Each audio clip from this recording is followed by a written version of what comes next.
The door to the interrogation room swings open, fluorescent lights buzzing overhead as federal agents escort a middle-aged man inside the windowless space. His hair is parted down the middle like a schoolteacher, his clothes modest and unremarkable, his demeanor calm despite the handcuffs biting into his wrists. FBI Special Agent Mark Calnan sits across the metal table, staring at the man who just flooded New York streets with enough heroin to kill thousands. But this suspect doesn't react like the others.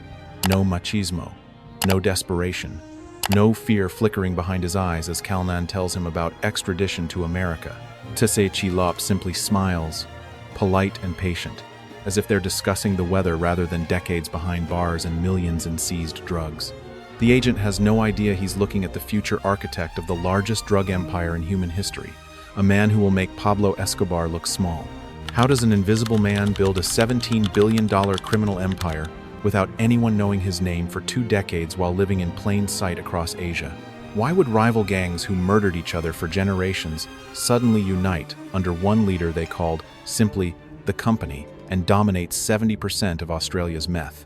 What happens when the world's most profitable drug syndicate operates with corporate efficiency instead of cartel violence, making kingpins seem amateurish by comparison in every measurable way? 23 years earlier, in the summer heat of Guangzhou, China, a young Tse Chi Lop watches his neighbors struggle with poverty that grinds families into dust. He's a smart kid, clever with his hands, good at fixing things that other people have given up on as broken or worthless beyond repair. His family isn't starving, but they're not comfortable either, living in the dense urban sprawl where opportunity feels like a distant rumor from somewhere else far away. At 25 years old in 1988, Tse makes the decision that will change everything, boarding a plane to Toronto with his fiancée clutched beside him. Canada promises something that China cannot, a future where hard work might actually lead somewhere, instead of just more endless grinding poverty and political uncertainty under communism. He settles into Toronto's Chinese community, finds decent work at Fujifilm and Kodak, marries his girlfriend, and starts building what looks like an honest immigrant life. His parents follow him across the ocean, then his in-laws, and soon they're all crammed together in Toronto trying to make the Canadian dream work somehow. But Toronto in the late 1980s is experiencing something law enforcement will later call the wild, wild west of the heroin trade flooding through Chinatown. The Big Circle Gang, refugees and criminals from China's Cultural Revolution, have turned parts of Toronto into a battleground where gun battles erupt on street corners regularly. Deputy Chief Peter Ewan, working undercover at the time, remembers it vividly. You had gun battles, 15 rounds at the corner of Dundas and Spadina almost weekly. Tse watches this chaos and sees something nobody else does. Not violence and risk, but inefficiency and waste in a system begging for someone smart to fix it. He's tired of fixing photocopiers for $18,000 a year when men half as intelligent are making millions moving white powder across borders with crude systems. The Big Circle Gang recruits him not because he's violent or intimidating, but because he's brilliant at logistics and can solve problems others haven't even identified yet. By the early 1990s, Tse has moved beyond street-level distribution and into the sophisticated world of international heroin smuggling from the Golden Triangle to North America. He partners with the Rizzuto crime family, the dominant Italian mafia in Canada, forging connections that will prove invaluable for the next 3 decades of his career. His innovation is elegant in its simplicity. Hide heroin inside sunblock containers and ship them as ordinary consumer goods through legitimate commercial channels across the Canada-US border. The scheme works flawlessly for years, moving hundreds of kilograms worth millions of dollars, while customs agents wave the innocent-looking shipment through without a second glance. But on August 12, 1998, FBI agents surround Tse at a hotel, and his first empire crumbles into handcuffs and federal charges overnight. Inside the interrogation room, Agent Calnan expects the usual performance. Either aggressive denial or desperate cooperation, the 2 modes criminals typically default to under pressure. Instead, Tse remains unnaturally calm, answering questions strategically, revealing nothing useful while maintaining an almost friendly demeanor that unsettles the seasoned federal investigator sitting across from him. He pleads guilty to conspiracy to import heroin into the United States, facing a potential life sentence that would end his criminal career before it truly begins. But Tse has already learned the most important lesson of his life. In the American justice system, cooperation and remorse reduce sentences more effectively than lawyers. He tells prosecutors he's almost penniless, just $1,500 to his name, a claim they don't believe but can't disprove without finding hidden assets buried offshore. He expresses great sorrow for his crimes, promises to open a restaurant to care for his aging parents and sick child, performs perfect contrition like a script. The judge sentences him to 9 years, but he serves only 6 before deportation back to Canada in 2006 to complete supervised release there. During those years at Federal Correctional Institution Elkton in Ohio, Tse becomes known as humble and easygoing, networking quietly with other traffickers including Lee Chung-chok. Lee, a Hong Kong trafficker with dual British citizenship, is serving time for the same crime, and the two discuss the future in Cantonese during recreation hours. Heroin demand is falling in North America, Tse observes, while methamphetamine is exploding with higher profit margins and simpler production that doesn't depend on unpredictable poppy harvests. The Golden Triangle in Myanmar offers perfect conditions for industrial-scale synthetic drug production in lawless mountain regions where government authority dissolves into corruption and violence. By 2006, both men are released and deported, already planning the empire that will make them richer than any criminals in Asian history combined. And then, everything changed in a way that would reshape the entire Asian drug trade and create the most profitable criminal organization in human history. In 2011, Tse Chi Lop arrives in Hong Kong with a vision that sounds insane. Unite 5 rival triad gangs who have been murdering each other. The 14K, Bamboo Union, Big Circle Boys, Sun Yi-on, and Wo Shing Wo have spent generations in blood feuds over territory, respect, and market share. But Tse doesn't approach them with threats or violence. He approaches them with a business proposal so compelling that old hatreds suddenly seem irrelevant and wasteful compared to profit. Why fight over market share? He asks them at meetings in Bangkok and Phuket, when we can grow the market itself and all become richer than we ever imagined. His plan is revolutionary. Flood Asia Pacific with cheap, high-quality methamphetamine, creating new addicts and expanding demand faster than anyone can resist the tidal wave of product. The Triads agree, putting aside decades of animosity to form what they call simply the Company, a name so generic it becomes invisible in intelligence reports and wiretaps. Authorities will later nickname the organization Sam Gor after Tse's Cantonese moniker Brother Number 3, but members never use that name among themselves or in any communications. Tse establishes production facilities in Myanmar's Shan state, a lawless region controlled by ethnic militias where government authority dissolves into jungle-covered mountains and corrupt officials turn blind eyes. Warehouses transform rows of chemicals stored in 50-gallon drums into record amounts of crystal meth. Some labs also producing heroin, ketamine, and MDMA for diversified revenue streams. Workers with chemical-blistered hands pack finished product into vacuum-sealed packets wrapped in distinctive Guanyinwang tea packaging, a branding that signals quality to buyers across the continent. The economics are breathtaking. A kilo manufactured for $1,800 sells for $588,000 in Australia, a 300-fold markup that dwarfs traditional drug profits.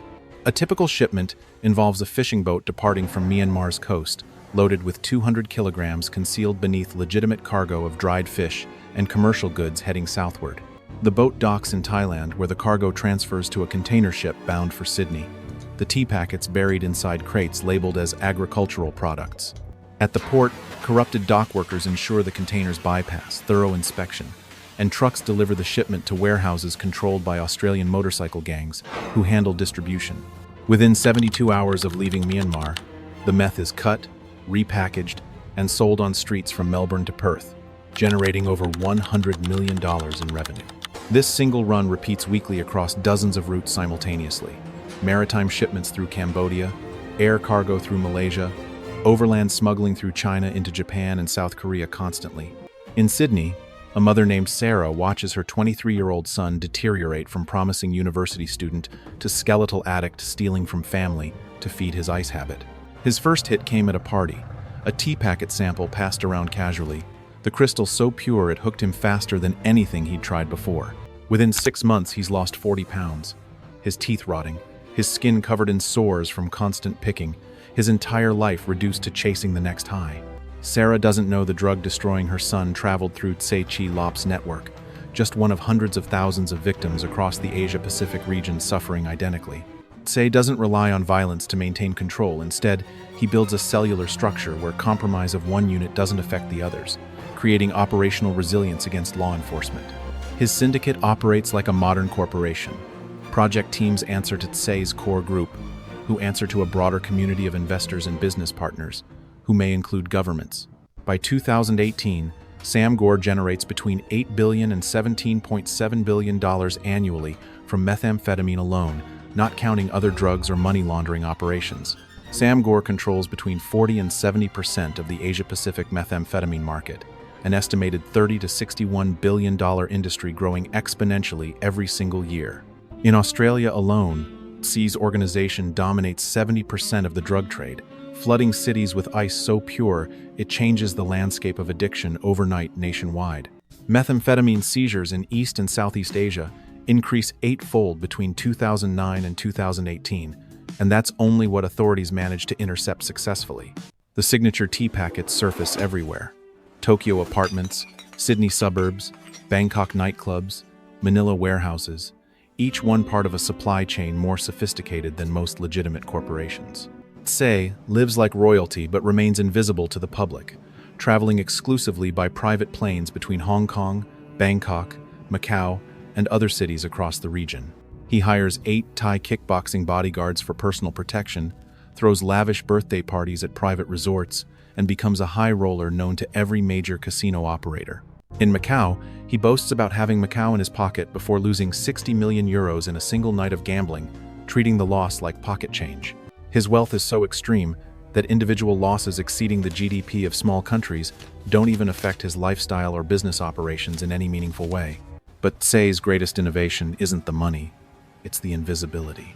Operating for nearly 2 decades without his name appearing in a single news article or intelligence report. Asian organized crime functions differently than Latin American cartels, operating as networks of common interests rather than rigid hierarchies with flashy, visible leadership demanding media attention.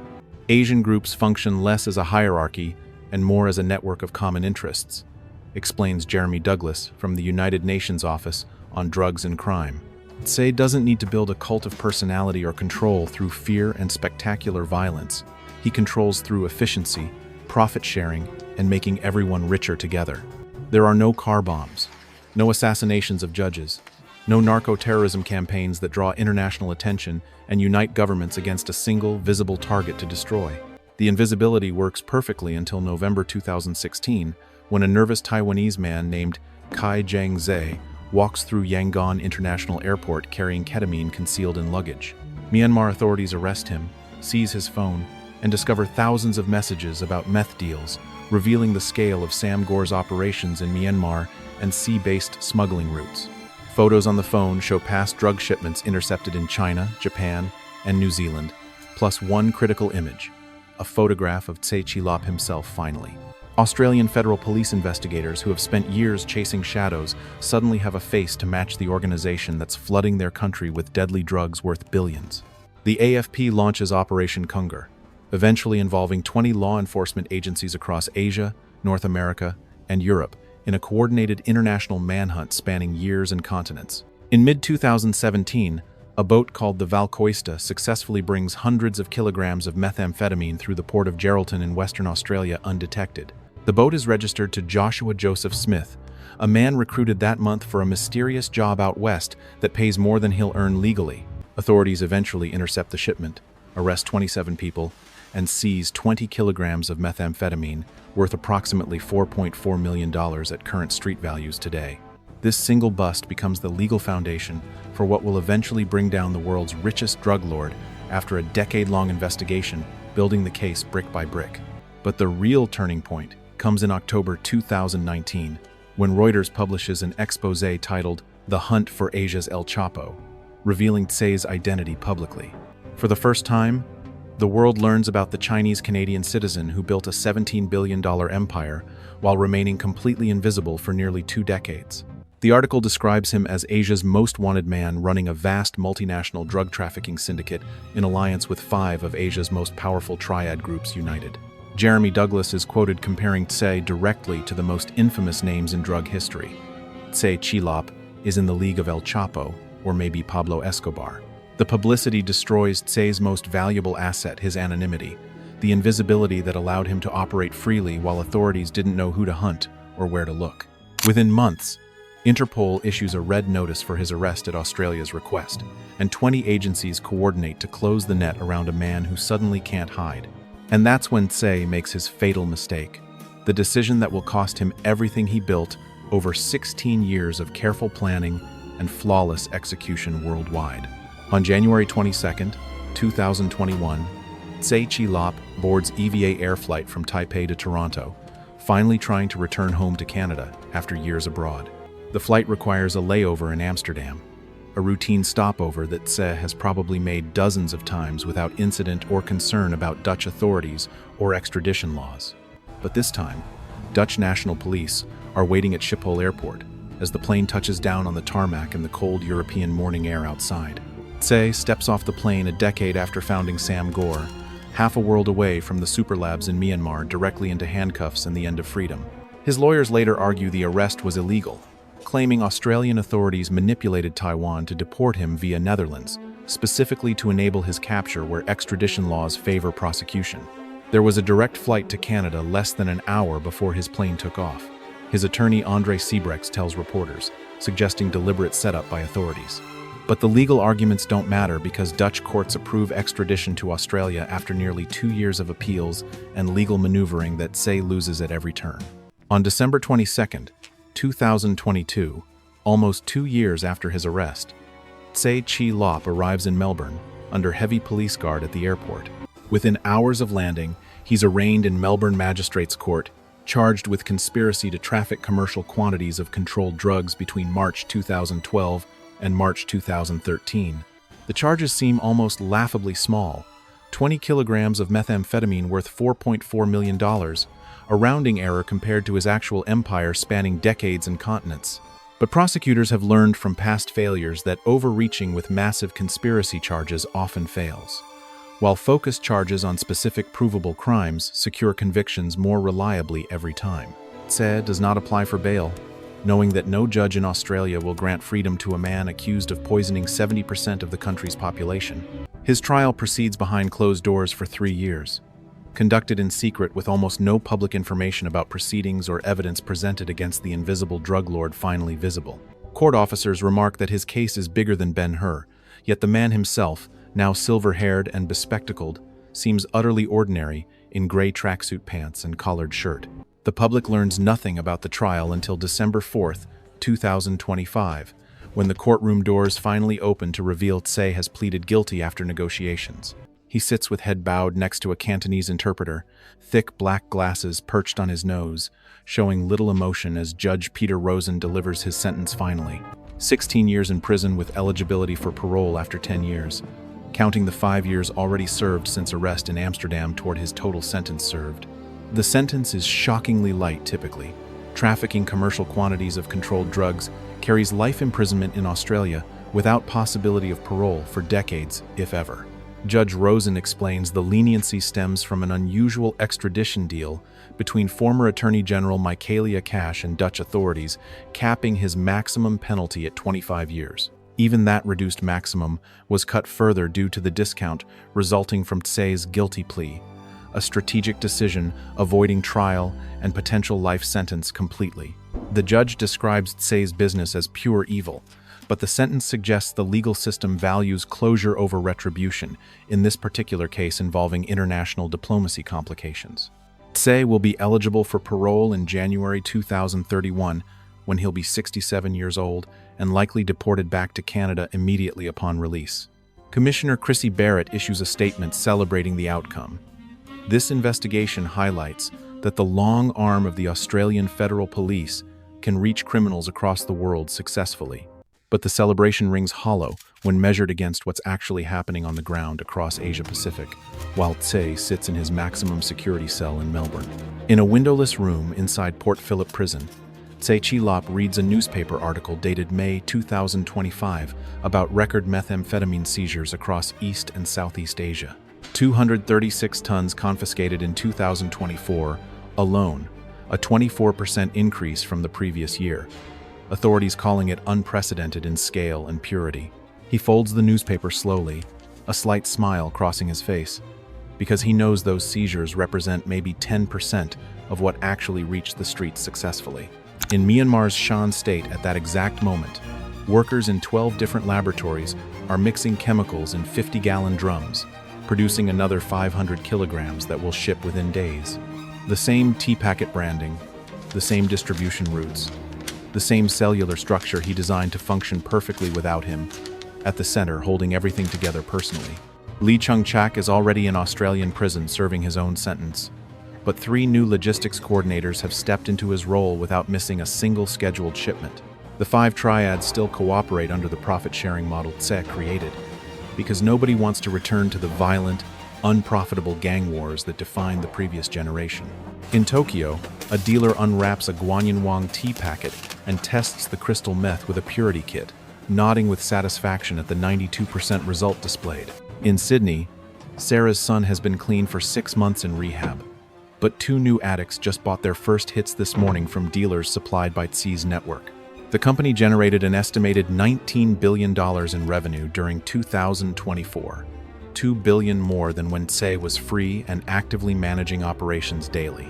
Tse sets the newspaper aside and lies back on his prison cot, staring at the concrete ceiling 8 feet above his head in the solitary confinement cell. He thinks about the interrogation room in 1998, Agent Kalnan sitting across from him, neither man understanding what the future would bring to the drug trade.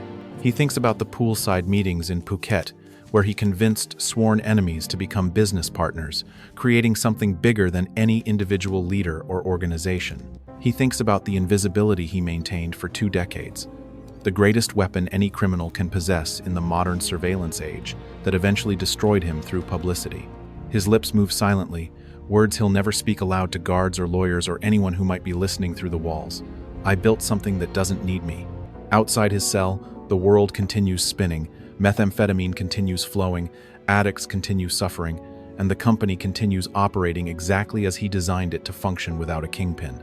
The Invisible Man understood what every other drug lord in history failed to grasp. The most dangerous empire is one that survives its emperor by design. Somewhere in the Golden Triangle, another boat is loading tea packets for the journey south, and nobody involved knows or cares that Tse Chi Lop is locked in an Australian prison. They only know the system works, the money flows, and the demand never stops growing no matter how many arrests or seizures or speeches about winning the war. The door to Tse's cell clanks shut as evening count begins, but in Bangkok, a planning meeting for next month's shipments is just getting started without him.